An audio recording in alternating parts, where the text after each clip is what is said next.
Okay, join me on page 124 in the science textbook and follow along. What are freshwater ecosystems? Freshwater ecosystems exist in and around bodies of water that contain little salt. These bodies of water include ponds, lakes, streams, rivers, and wetlands. Some of the same factors that affect ocean life, such as sunlight, temperature, and the amount of food and oxygen present, also affect freshwater ecosystems. In most ponds and lakes, the water is mostly still. You may see a covering of green algae. There may be plants such as cattails, burr reeds, and water lilies. Insects may glide over the water's surface. They may become food for fish that swim below. Streams and rivers have moving water. Plants and animals there have developed adaptations to keep from being swept away. Reeds have roots that anchor them to the bottom. Some fish, such as trout, have streamlined bodies, while other animals have hooks and claws that help them cling to objects. Conserving water. As cities grow, people need more water. Water is piped into cities where people and industries use it. However, the amount of fresh water available is not increasing. We can conserve water in 3 ways. The first and best way is to use less. The second way is to reuse water. Many cities reuse wastewater to water plants, trees, and grassy areas.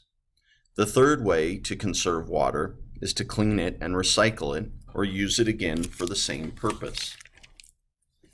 Okay, turning the page 125. Wetlands.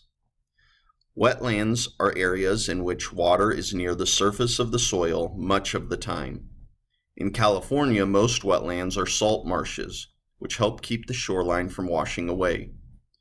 Birds that migrate from one place to another use salt marshes as rest stops. Wetlands serve as natural water filters, and they provide flood protection and erosion control. They can help remove pollutants released by industry and agriculture. You could also think of wetlands as the nurseries of the sea. Many kinds of fish and birds lay their eggs and raise their young in the wetlands. During the past 200 years, about half of all the wetlands in the United States were destroyed. Many were drained or filled in with soil for use as farms or places to build homes. In the 1970s, people began to protect and restore wetlands. Today, more and more people recognize the value of these unique ecosystems. Okay, turning the page on page 126 now, right at the top, follow along. What happens when fresh water meets salt water? An estuary is the part of a river where fresh water meets the sea and is affected by tides. Bays, inlets, and harbors are also examples of estuaries. The water in an estuary contains less salt than the water in the ocean, but it is not as fresh as river water. As the tide flows in and out, the amount of salt in the water of an estuary changes. Sometimes the water at the surface is fresh, while denser salt water remains below. Organisms that live in estuaries, such as turtles, seagrasses, clams, and fish, adapt to the changing levels of salt and oxygen in the water. Estuaries filter the water and help prevent flooding. Estuaries are full of plant and animal life. The nutrients washed in by rivers help plants and animals thrive.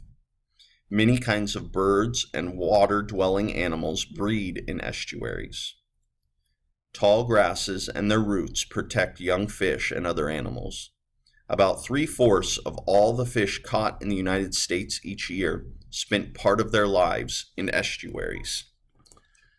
Thank you for following along. Now continue on your work in your science assignments.